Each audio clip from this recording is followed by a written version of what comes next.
As you can imagine, I've spoken to many people this week about their reactions to the election, including many rabbis. What do we say to our congregations this morning? But it must be this holy book, the Torah, that was redacted 2,500 years ago. It must be that it has some light to shed on this situation. Asher spoke earlier about why Abraham? Why was Abraham chosen? And I would like to add an additional reason. It's a midrash, which says that God looked into the future, to the time when God wanted to punish Sodom and Gomorrah. And he saw Abraham arguing with him. He heard Abraham saying, "Will the judge of all the earth do something unjust and punish the righteous alongside with the wicked?" And then Abraham continues in the midrashic mind and says, "God, you promised at the time of Noah never to bring another flood. That one was water, this one was fire, and if you do this, you will have transgressed your oath." And the story continues, and God responds to Abraham, and he says, "Where there is perfect justice, there is no world. And where there is a world, there cannot be perfect justice.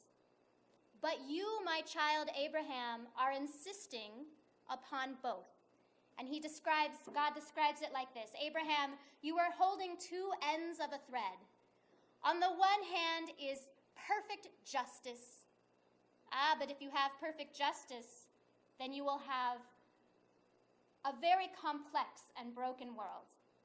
And on the other hand, you can have the world, but you can't have the perfect justice. And you, Abraham, are insisting, you're an idealist, that we must strive for both.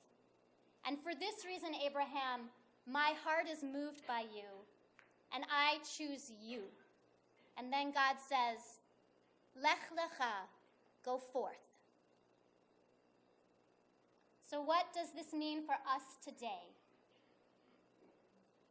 I think the spiritual response to the election, whether we voted for Trump, or whether we voted for Clinton, or whether we voted for somebody else, or whether we were not able to vote for anybody, the spiritual response is to double down on the activities that we take personal responsibility for to make the world a better place.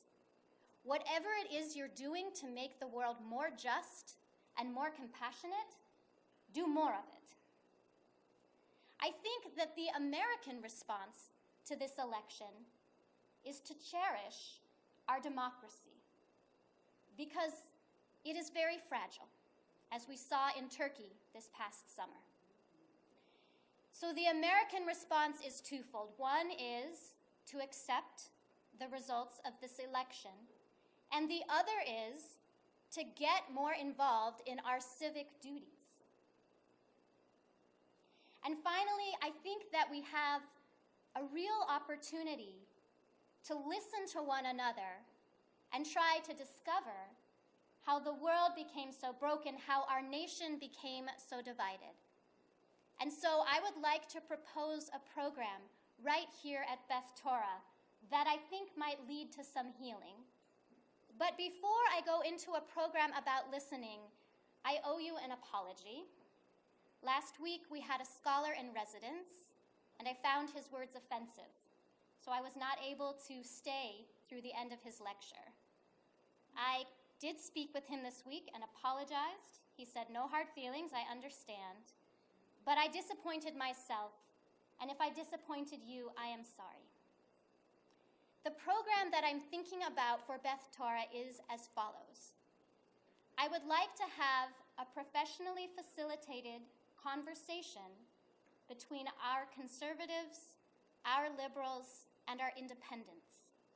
And I think that we should ask some big questions in this conversation, because I'm very interested to know the answers.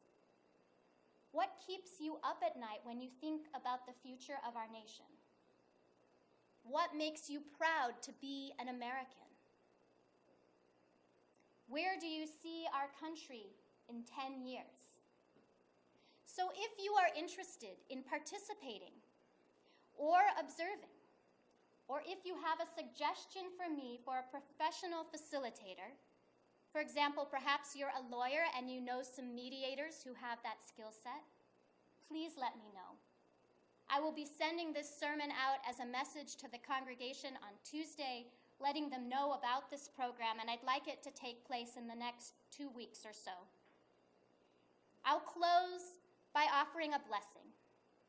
We are in a time of uncertainty. Abraham was too.